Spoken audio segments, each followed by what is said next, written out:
Man as'adun nas, siapa orang yang paling bahagia? Maka kata ulama jawabnya adalah man as'adan nas. Man as'adun nas, siapa orang paling bahagia?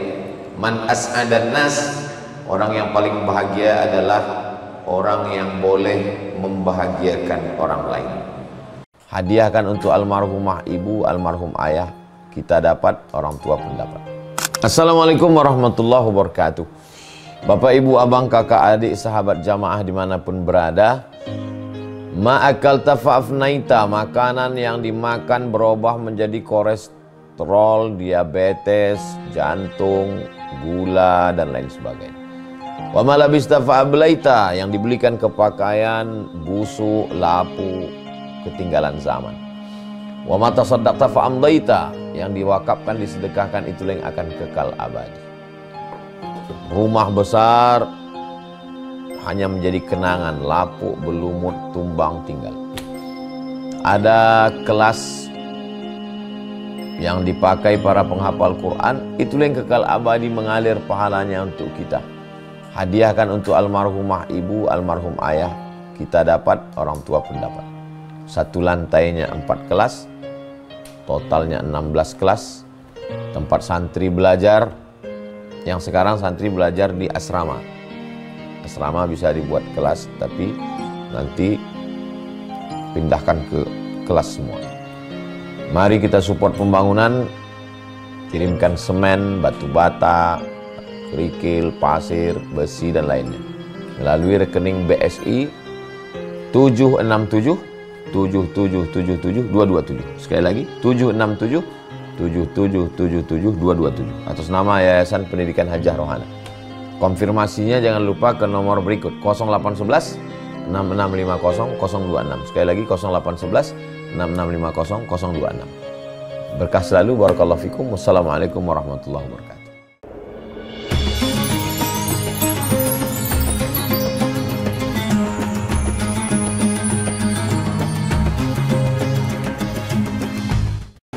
Bismillahirrahmanirrahim. Assalamualaikum warahmatullahi wabarakatuh. Alhamdulillah, Allahumma salli ala Sayyidina Muhammad ibn Abdullah wa ala alihi wa sahbihi wa man da'a bi da'watihi wa istanna bi sunnatihi ila yaumi liqa'i rabbih. Ashabul fadilah yang saya hormati, dimuliakan Allah Subhanahu wa taala, Tuan Imam EJK Masjid Sayyidina Abu Bakar Siddiq beserta seluruh jamaah muslimin muslimat, semoga kita semua yang berhadir ini dimuliakan Allah Subhanahu wa taala. Amin ya rabbal alamin. Pada kesempatan yang baik dan mulia kuliah zuhur ini, yang ingin saya sampaikan tajuk adalah tentang bahagia.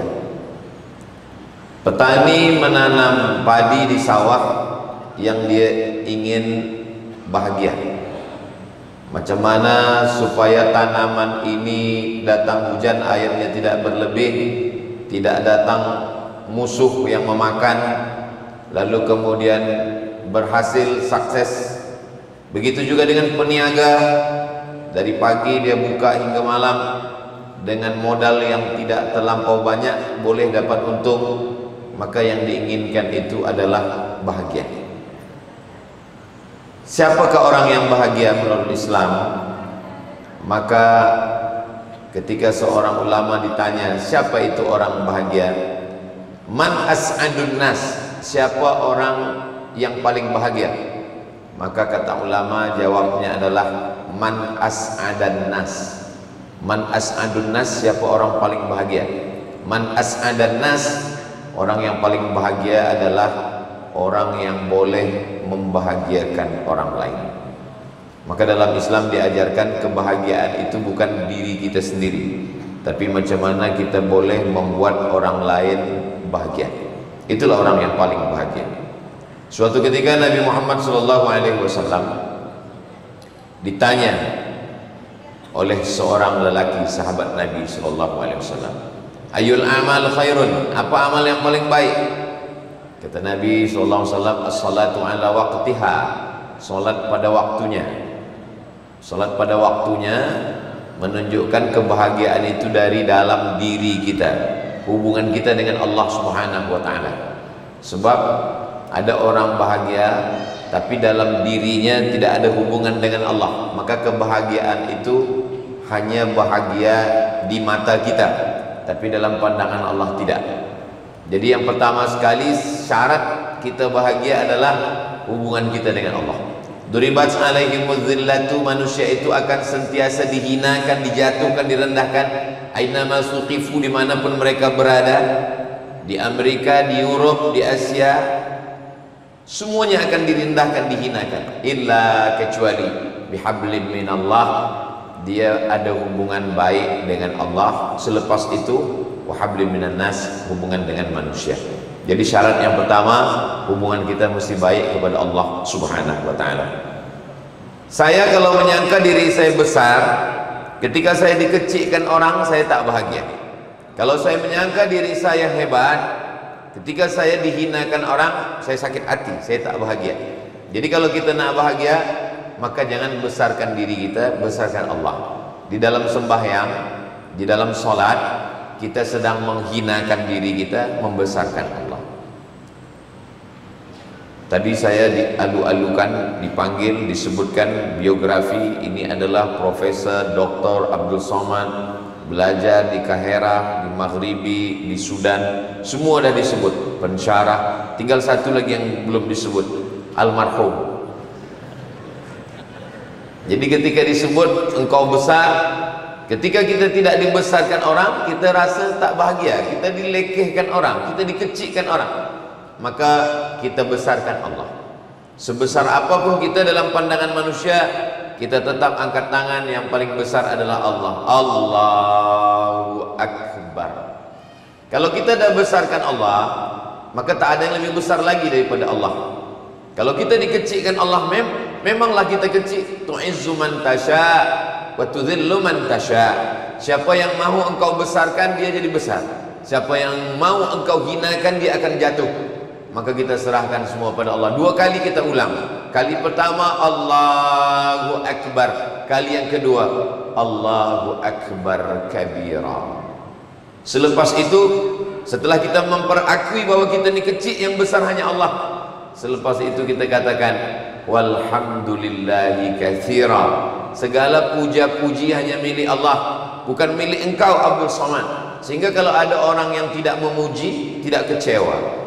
Pujian tidak membuat tinggi melambung, hinaan tidak membuat sedih hati dan murung. Kenapa? Karena semua kita dah balikkan pada Allah Subhanahu wa taala. Itulah manakala kita dapat berita duka cita ada meninggal, kita katakan inna lillahi wa inna ilaihi raji'un. Sebab semuanya akan balik pada Allah, datang daripada Allah, kembali kepada Allah, bukan punya kita. Seorang perempuan meninggal suaminya, lalu datang jiran, kawan, sahabat bagi kesabaran.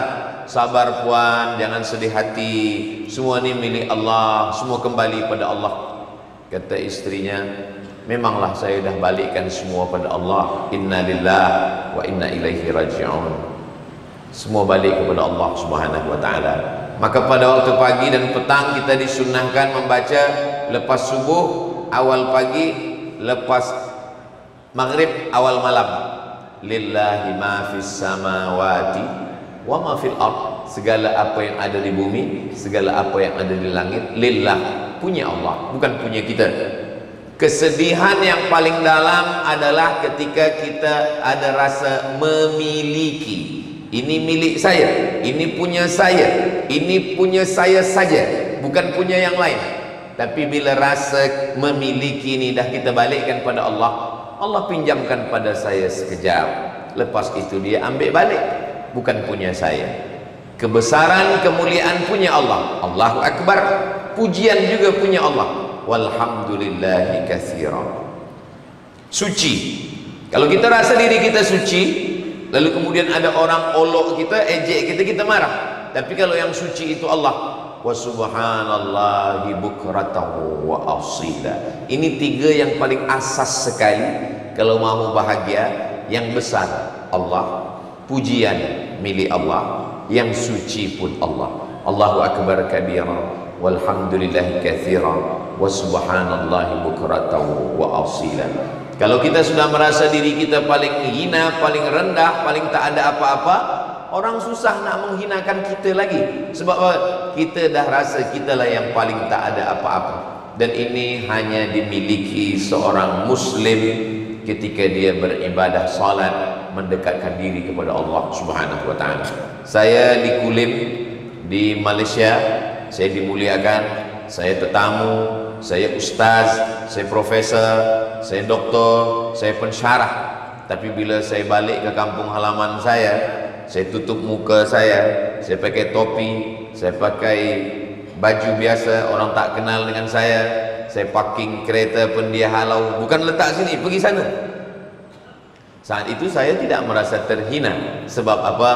Sebab segala kemuliaan, kebesaran, pujian, sanjungan, kesucian bukan punya kita. Maka syarat bahagia yang pertama adalah kita berdamai dengan diri kita. Sebab kita apa yang dikatakan orang sebut kita mulia, kita rasa diri kita mulia.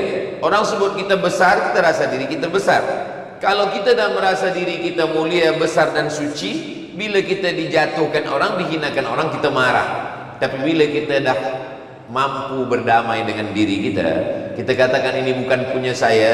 Kalau kita hari ini kita dimuliakan orang, itu hanya karena Allah tutupi aib cacat kita. Kalau Allah bukakan semua, kita bukan apa-apa dan kita bukan siapa-siapa. Itulah mengapa dalam sembahyang kita kata Rabbil firli. Rabbil firli maknanya tutupi. Kata ghafara, Rabbil firli, tutupi, tutupkan. Kalau kita ambil paku, kita nak gantungkan lampu di dinding, kita pukul dinding ni pecah. Lalu kemudian kita malu, ada tetamu datang, takkan masjid Sayyidina Abu Bakar Siddiq ni dindingnya pecah. Maka kita tutup balik, seakan-akan tak pernah terjadi accident, tak terjadi apa-apa. Dinding ni baru, dinding ni elok. Maka begitu jugalah dengan diri kita, kita minta pada Allah, Rabbil firli. Maka doa masuk masjid, Allahumma firli, ya Allah tutupi segala aib cacat. Dalam sembahyang, Rabbil firli warhamni. Jadi bahagia yang pertama sebelum keluar, sebelum kepada istri, kepada anak, kepada kawan, kepada jiran, di dalam diri kita sendiri kita betulkan. Karena kebahagiaan itu datang, letaknya bukan di mata, bukan di telinga, bukan di tangan, bukan di kaki, letaknya ada di dalam hati. Maka hati inilah tempat Allah memandang. Innallaha la yanzuru ila ajsamikum, Allah tak pandang badan kamu. Wala ila suarikum, Allah tak tengok rupa kamu, muka kamu. Walakin yanzuru ila qulubikum, yang dipandang Allah adalah hati kamu. Di mana letak khusyuk salat? Hati. Di mana letak sabar? Hati. Di mana letak ridha? Hati. Di mana letak tawaduk? Rendah. Maka disebut dengan rendah hati, sebab letaknya di dalam hati. Yang dipandang Allah adalah hati kita. Tapi jangan sebab ini esok pagi penuntut pelajar tak mandi. Bila ditanya cikgu, kenapa awak tak mandi? Allah pandang hati kita. Memang Allah pandang hati kita, tapi kawan kita tengok muka kita. Maka kita bila bercermin, kita seimbangkan antara yang zahir dengan yang batin. Allahumma kama hassanta khalqi fahassin khuluqi. Ya Allah, sebagaimana engkau dah elokkan khalqi, physically, bentuk muka, tangan, kaki, rambut saya, fahassin khuluqi, perbaikilah akhlak saya. Kata Nabi SAW, ala fil jasadi mudghah, ketahuilah di dalam jasad, dalam badan itu ada segumpal, ada sekepal. Idza salahat, kalau dia baik, salahal jasadu kulluh, yang lain ikut jadi baik. Wa idza fasadat, kalau dia rosak, yang lain pun ikut menjadi rosak. Maka perbaiki hati, betulkan hati. Dalam sembahyang yang kita jaga adalah hati. Ada seorang lelaki sembahyang, bila dia sedang sembahyang, dia tarik-tarik, dia sapu-sapu janggut dia. Lalu kemudian seorang yang menengok dia bertanya kepada ulama, wahai ulama, apakah orang itu khusyuk? Khusyuk letaknya di hati. Apa kata ulama menjawab, laus khasha'al qalbu la khasha'atil jawarihu. Seandainya hati dia khusyuk, pastilah badan dia ikut khusyuk. Jadi kalau kita nampak ada orang mata kesana kemari, tangan menggaru-garu, sesungguhnya hati tak khusyuk. Karena hatilah yang akan memerintahkan kepada tangan, hati akan menyuruh mata, hati akan memerintahkan kepada kaki. Kalau hati khusyuk, yang lain ikut khusyuk. Hati adalah panglima yang memerintahkan pasukan di dalam diri manusia. Maka hati ini yang dibuat bahagia dulu. Bahagiakan dia bahwa kau bukan apa-apa, bukan siapa-siapa, bukan mulia, bukan besar, bukan sanjung. Yang mulia adalah Allah. Selepas itu barulah datang kebahagiaan dari Allah Subhanahu wa ta'ala. Sedar diri, perhatikan diri. Kata Abu Darda, at-tafakkur sa'ah, berpikir merenung sesaat, khairun min qiyami lailah, lebih baik daripada sembahyang semalam suntuk.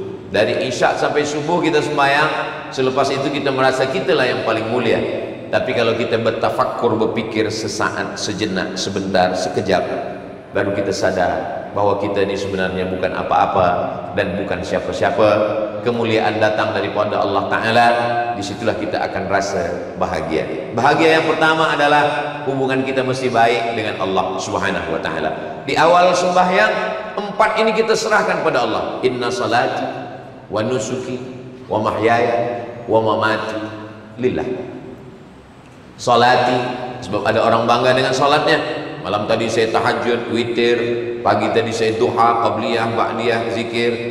Kita katakan inna salati, ibadah saya, umrah saya, jihad saya, sedekah saya, wa nusuki, hidup saya, perjuangan saya, wa mahyaya, mati saya, wa mamati. Inna salati wa nusuki wa mahyaya wa mamati lillahi rabbil alamin. Itu maka salat itu khusyuk. Khusyuk itu adalah merenung, perenungan, bertafakkur, berfikir. Sebab banyak orang sembahyang tapi dia tidak berfikir, tak sempat dia memikirkan apa yang dia baca. Maka kata Syekh Atiyah, kata Syekh Ali Jum'ah, ulama besar Al-Azhar Kahirah, kita membaca, mulut itu memang betul-betul bergerak, dibaca. Allahu Akbar kabira, walhamdulillahi kathira, wa subhanallahi bukratan wa asila. Dan bernafas, sebab nafas itu juga menolong kita untuk khusyuk. Saya membagi iftitah itu dalam 4 nafas. Allahu Akbar kabira, walhamdulillahi kathira, wa subhanallahi bukratan wa asila. Wajjahtu wajhiya lilladzi fatara as-samawati wal arda hanifan musliman wa ma ana minal musyrikin. Inna salati wa nusuki wa mahyaya wa mamati lillahi rabbil alamin, la syarika lahu wa bidzalika umirtu wa ana minal muslimin. Sebab kalau kita tak atur nafas, kita tak cakapkan di mulut, kita tak merenung. Ada orang yang sholat iftitah, fatihah, ayat, 1 nafas semua selesai. Ini bukan mazhab Hanafi, bukan mazhab Maliki, bukan mazhab Hambali, bukan mazhab Syafi'i. Ini mazhab Valentino Rossi. Kita ini sembahyang ini bukan setakat nak menggugurkan kewajiban saja, tapi kita ingin bahagia dalam menjalani hidup. Maka kita atur hati kita dengan Allah Subhanahu wa ta'ala. Kalau kita tengok-tengok dalam bacaan sembahyang itu, semuanya pada pujian. Kenapa? Sebab manusia ini kalau dipuji senang, kalau dipuji bahagia, kalau tak dipuji tak senang. Cuba tengok bangkit dari rukuk. Rabbana lakal hamdu mil'us samawati wa mil'ul ardi wa mil'u ma syi'ta min syai'in ba'd. Pujian. Tegak. Alhamdulillahi rabbil alamin. Pujian.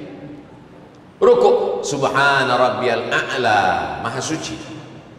Sujud, subhana rabbiyal azimi. Rukuk, sujud, subhana rabbiyal a'la. Semuanya pengakuan tentang kesucian milik engkau, pujian milik engkau, yang tinggi engkau, yang mulia engkau.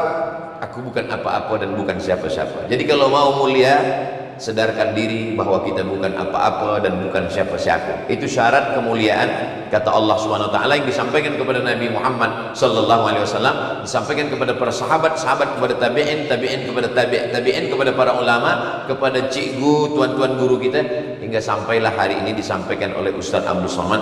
Doakan supaya apa yang disampaikan ini jangan setakat di ujung lidah, di tepi bibir, hanya sampai pada kajian, tapi juga sampai pada yang menyampaikan ini lebih dulu bahagia hatinya. Sebab kalau hanya sekadar bercakap saja, burung beo pun boleh bercakap tapi tidak sampai ke dalam hati manusia, maka kita ini ingin supaya semua yang kita cakapkan ini masuk ke dalam hati.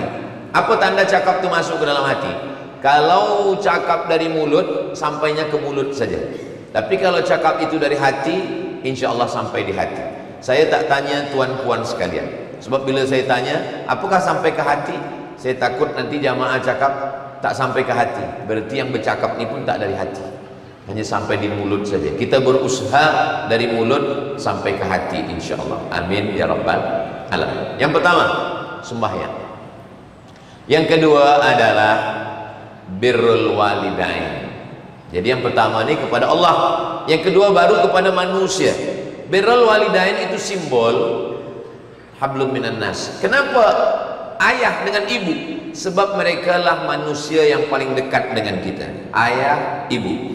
Sebelum kenal dengan istri. Kenal dengan istri masa umur 20-25. Lepas sekolah kerja baru kenal dengan istri. Orang pertama yang kita kenal adalah ayah, ibu. Yang masih hidup kita berbakti, kita buat baik. Yang sudah meninggal, Rabbighfirli wa liwalidayya warhamhuma kama rabbayani shaghira. Dalam Al-Qur'an dikatakan hablum minallah, hablum minan nas. Dalam hadis dikatakan as-salah, selepas itu birrul walidain. Mesti baik kepada manusia.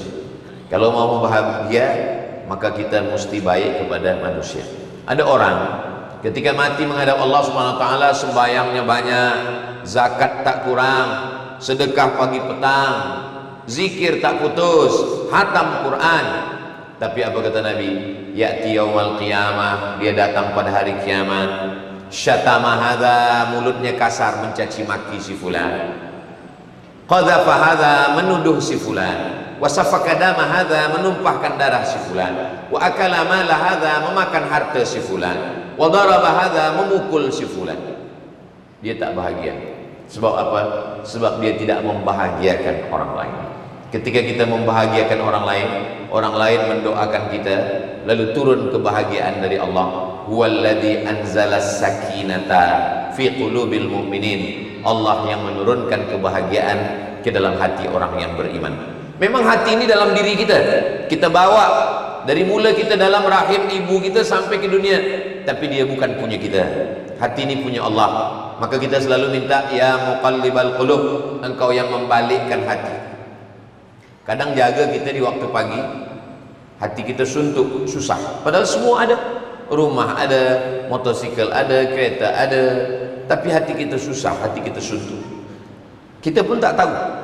Itu menunjukkan bahwa hati bukan punya kita. Apa yang dicari orang? Orang pergi, maaf, ke tempat diskotik, orang dengar music, orang makan macam-macam.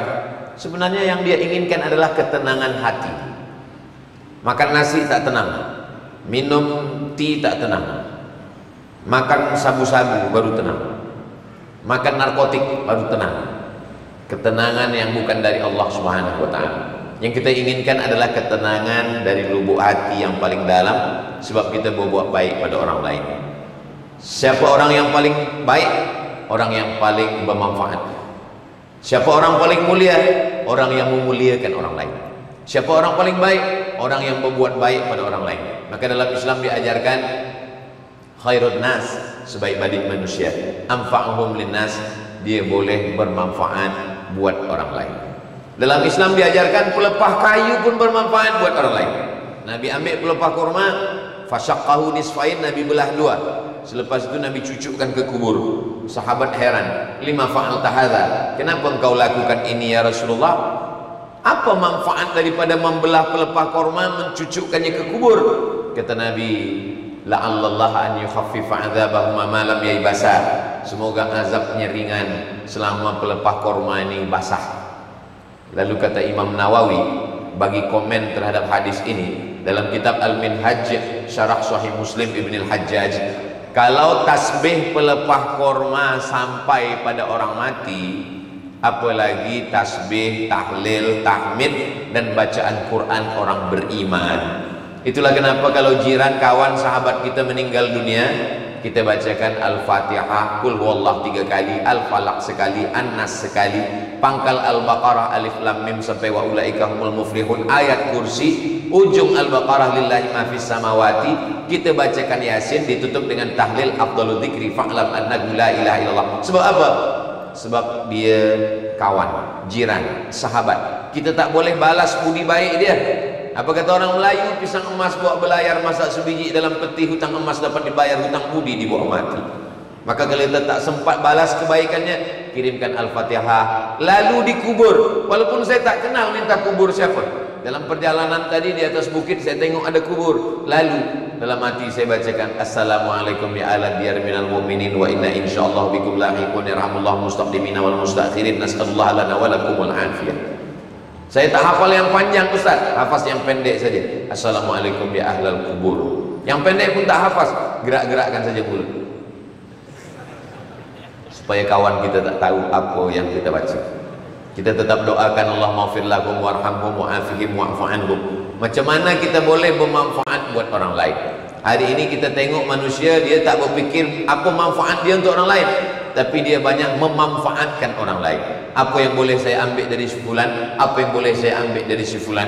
Orang macam ini maka sampai bila-bila dia tidak akan bahagia. Kenapa? Karena kebahagiaan dia hanya karena boleh mengambil manfaat dari orang lain. Kalau boleh ambil manfaat dari dia, bahagia. Tak boleh ambil manfaat dari dia, tak bahagia. Sedangkan kita, sebesar apa kita boleh menolong orang lain, bila Allah akan menolong kita? Wallahu fi aunil abdi ma kana al abdu fi auni akhi. Allah akan menolong seorang hamba bila mana hamba itu mau menolong saudara. Man yassara an mu'sirin, siapa yang memudahkan urusan orang, yassarallahu anhu yaumal qiyamah, Allah mudahkan urusan dia pada hari kiamat. Man farraja an muslimin kurbatan min kurabid dunya, siapa yang melepaskan orang lain dari kesusahan dunia, farrajallahu anhu kurbatan min kurabi yaumil qiyamah, maka Allah akan lepaskan dia dari segala macam kesusahan-kesusahan pada hari kiamat. Jadi kalau boleh kita memudahkan urusan orang, membagikan kemudahan-kemudahan, maka itu semua adalah, tapi bukan berarti bagi kemudahan lalu kita rosakkan semua perundang-undangan, bukan itu maksudnya. Kalau memang boleh mudah, kita mudahkan orang. Bukan maknanya saya ustaz, lalu datang orang baru bertobat, dia tanya, saya nak mudah-mudahkan. Ustaz Abdul Somad, saya ini orang jahat, saya baru bertobat, bagilah kemudahan. Berapa sembahyang yang wajib Ustaz? Karena kamu baru bertobat, saya bagi kemudahan, yang wajib satu saja, Aidil Fitri saja. Itu tak betul. Kalau memang yang wajib 5, sampaikan 5, subuh, zuhur, asar, maghrib, isya. Saya belum hafaz iftitah lagi Ustaz, baca rukunnya saja, Al-Fatihah saja. Al-Fatihah pun saya tak hafaz Ustaz, baca 7 ayat macam Al-Fatihah. Jangankan 7 ayat macam Al-Fatihah, Al-Fatihah pun saya tak hafaz, baca bismillah 7 kali. Bismillahirrahmanirrahim, bismillahirrahmanirrahim, bismillahirrahmanirrahim, bismillahirrahmanirrahim, bismillahirrahmanirrahim, bismillahirrahmanirrahim, bismillahirrahmanirrahim. Sama dengan 7 ayat. Bagi mu'allaf yang baru masuk Islam, belum hafaz Al-Fatihah, masuk Islam pukul 11, pukul 1 sembahyang zuhur, dia belum hafaz lagi. Fatihah rukun sembahyang, la salata liman lam yaqra bi Fatihatil kitab. Itulah cara dia. Nanti asar maghrib dia dah hafaz Al-Fatihah 7 ayat, baru dia teruskan. 7 kali basmalah pun tak sanggup, mati aja lah. Apa lagi yang boleh kita lakukan? Perbuatan baik kita lakukan, membahagiakan orang lain. Kata Nabi, idza tabakhta, kalau engkau memasak, fa'aksir ma'aha, banyakkan kuah. Kalau masak, banyakkan kuah. Untuk apa banyakkan kuah? Bagi kepada jiran. Jiran kita ini berapa banyak? Kata Imam Sufyan Ats-Tsauri, jiran kita adalah 40 rumah. 40 rumah ke hadapan, 40 rumah ke belakang, 40 rumah ke kanan, 40 rumah ke kiri. Zaman dulu begitu, 40, 40, 40, 40. 4 arah angin, 40. Sekarang 40 ke atas, 40 ke bawah. Sebab dia duduk di kondo. Maka semua ini jiran. Kalau kita mati, inilah yang akan datang tolong jenazah kita, memandikan, mengkafankan, mensolatkan, mengkuburkan. Walaupun kita ada saudara kandung, seibu sebapa, kaya raya, dia tak boleh tolong kita, jauh. Dia sedang di luar negeri, luar negara. Tapi bila jiran kita baik, kawan kita baik, iman ni di dalam. Tapi macam mana kita boleh tahu orang beriman? Nampak keluar. La yu'minu ahadukum, kamu belum beriman hatta yuhibba li akhihi, sampai sayang kepada saudara ma yuhibbul nafsih, sama macam sayang pada diri sendiri. Ada satu buku judulnya The Miracle of Giving, keajaiban ketika kita membagi pada orang lain. Pada tahap awal kehidupan kita rasa nikmat menerima. Tapi nanti bila kita dah dewasa, bila kita dah agak tua sikit, yang muda-muda belia belum merasakan itu. Nanti umur 40-50 kita akan merasakan nikmat membagi. Ada seorang datang kepada Nabi mengadu, ya Rasulullah, an qaswatil qalbi, hatinya keras. Macam mana boleh melembutkan hati? Kata Nabi, at'imil masakin, beli nasi bagi makan orang miskin, pergi ke tempat fakir miskin, anak yatim. At'imil masakin, bagi makan orang miskin, wamsah ra'sal yatim, sapu kepala anak yatim. Menyapu kepala anak yatim, menengok dia makan, menyejukkan hati kita, menenangkan hati kita. Rasa hati yang kering terasa basah. Menengok dia menyuap, Allah membarik lana. Tapi saya tak kaya Ustaz Abdul Samad, saya tak mampu bagi semua anak yatim yang banyak. Balik dari office pada masa weekend, pada masa cuti, kita beli nasi beberapa bungkus, kita pergi ke tempat anak yatim. Assalamualaikum pengetua tempat anak yatim, berapa semua anak yatim di sini? Ini banyak, ada 100 anak yatim. Saya nak bagi makan pada mereka. Semuanya? Tidak, 2 orang saja. Sebab itu yang kita mampu. La yukallifullahu nafsan illa wus'aha. Allah tidak membebani kita, bagi kita beban lebih daripada yang kita mampu. Maka terasa dalam hati kita, kita sedang bahagia karena kita membahagiakan orang lain. Ittaqu zulma, jangan zalimi orang. Fa inna zulma zulumatun yaumal qiyamah, kerana kezaliman itu akan menjadi kegelapan pada hari kiamat. Ada seorang raja, penguasa, lalu kemudian tiba-tiba saja dia sedang makan ikan, durinya tersangkut, lalu kemudian tidak sihat-sihat. Dipanggillah tabib, dipanggil doktor, tak juga sihat. Kemudian dipanggillah seorang ulama yang kasyaf, ulama yang tersingkap hijab. Disingkapkan Allah hijab kerana riyadhah dia tahan makan, dia tahan minum, dia tahan tidur. Selepas itu dia beribadah, disingkapkan Allah. Dalam tasawuf namanya kasyaf. Kasyaf itu artinya tirai hijab yang tersingkap. Tadi ada hijab, saya tak boleh nampak puan semua tertutup hijab. Sekarang hijab dah terbuka, ini namanya kasyaf, tersingkap hijab. Kata dia, awak ada zalimi, aniaya orang, itulah kenapa duri ini tersangkut. Oh betul, saya baru ingat. Masa itu pada suatu petang, saya sedang berdiri di depan istana saya. Saya tengok ada orang memancing balik dari sungai. Lalu saya tengok dia bawa ikan. Lalu saya suruh tentera ambil ikan dia.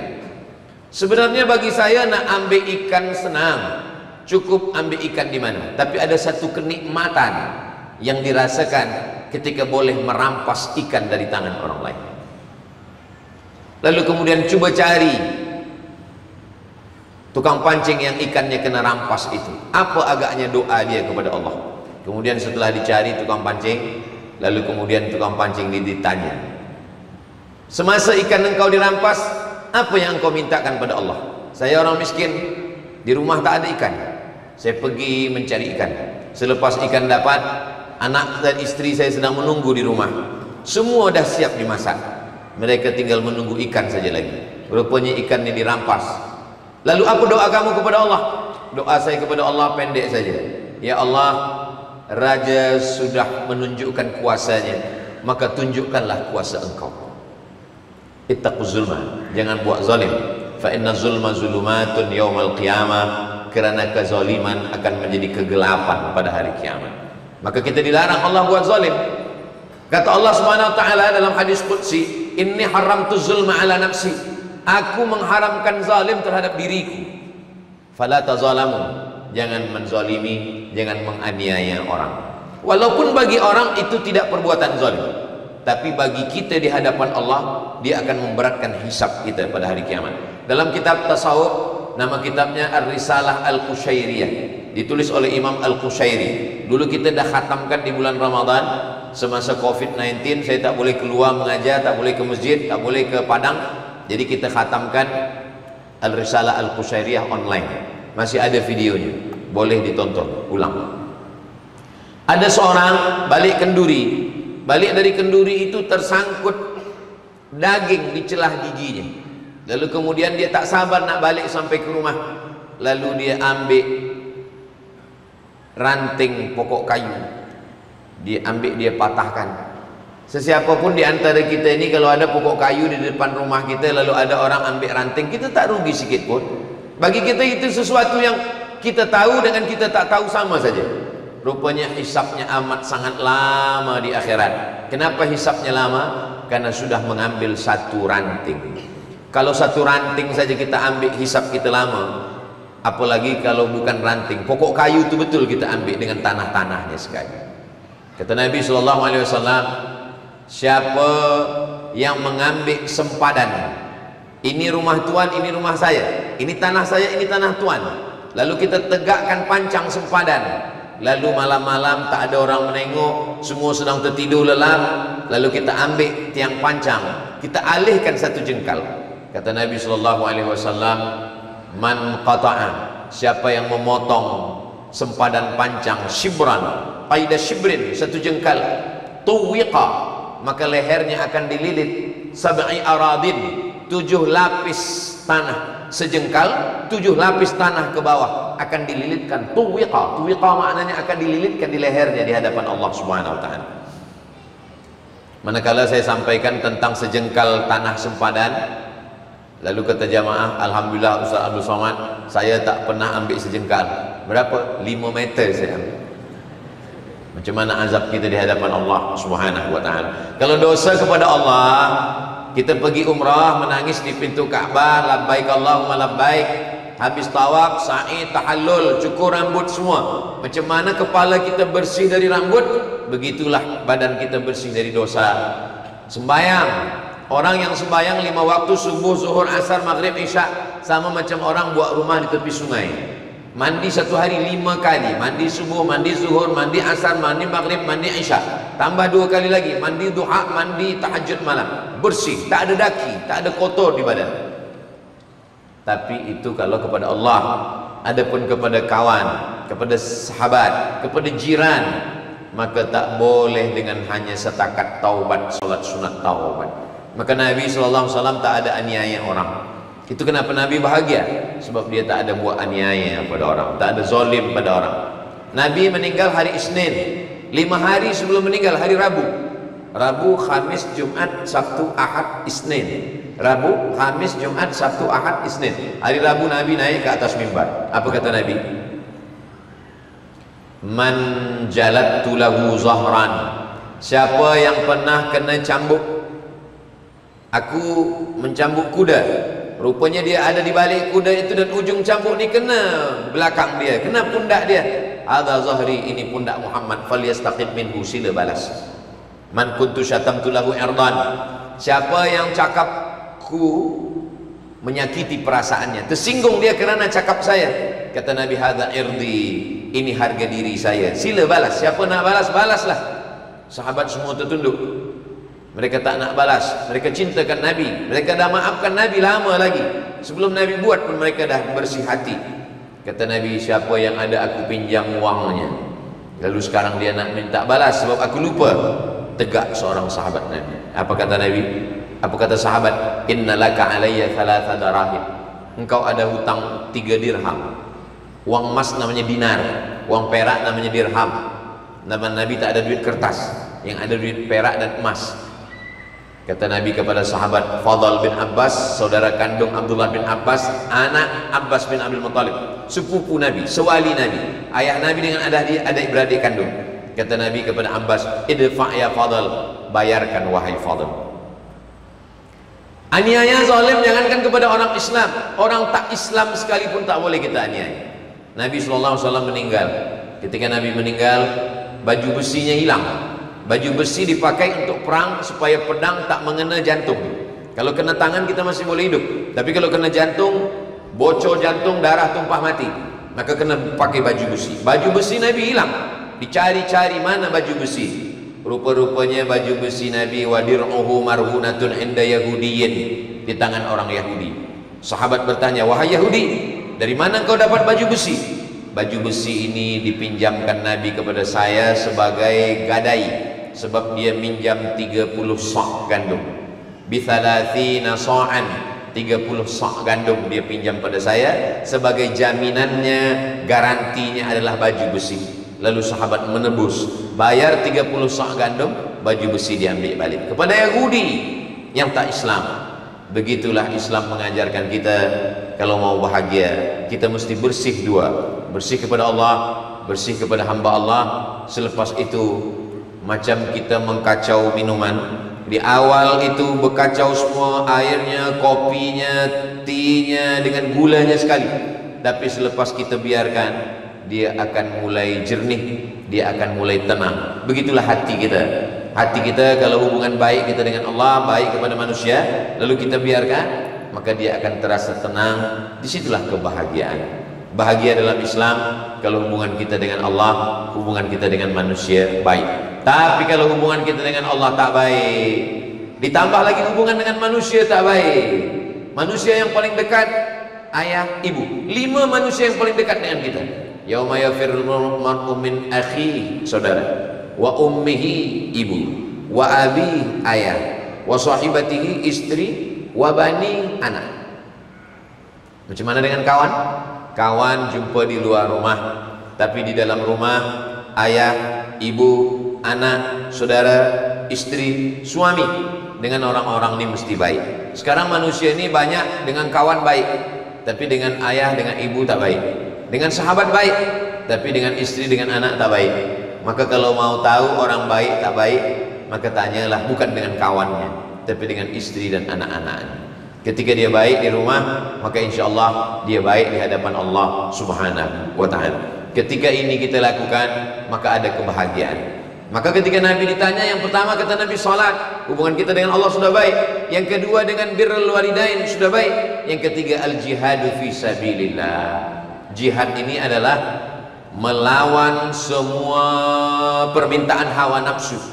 Nafsu kita ingin kita tidur subuh, lawan sembahyang subuh. Nafsu kita ingin pegang ini duit, lawan bayar zakat. Nafsu kita ingin tengok yang macam-macam, lawan tengok Al-Quran. Nafsu, apapun kata nafsu, lawan. Walladzina jahadu fina, orang yang bermujahadah melawan hawa nafsunya, lanahdiyannahum subulana, maka kami akan tunjukkan jalan-jalan kami. Pukul 3 ini Ustaz Abdul Somad bagi tazkirah di Kulim Masjid Sayyidina Abi Bakar Siddiq pukul 2. Pukul 2, pukul 3 ini memanglah masa-masa yang genting, melawan hawa nafsu, melawan mata. Kata pepatah orang Melayu, kalau udah tegang urat perut, kendurlah urat mata. Alhamdulillah, saya tengok jamaah Masjid Sayyidina Abu Bakar Siddiq ni memang orang-orang yang sudah lolos, sukses melawan hawa nafsu mata. Mata boleh ditahan, perut boleh ditahan, hati boleh ditahan, pikiran boleh ditahan. Tapi ada yang tak boleh ditahan. Mata boleh ditahan, telinga boleh ditahan, tangan boleh ditahan, tapi ada yang tak boleh kita tahan. Apa dia? Fikiran.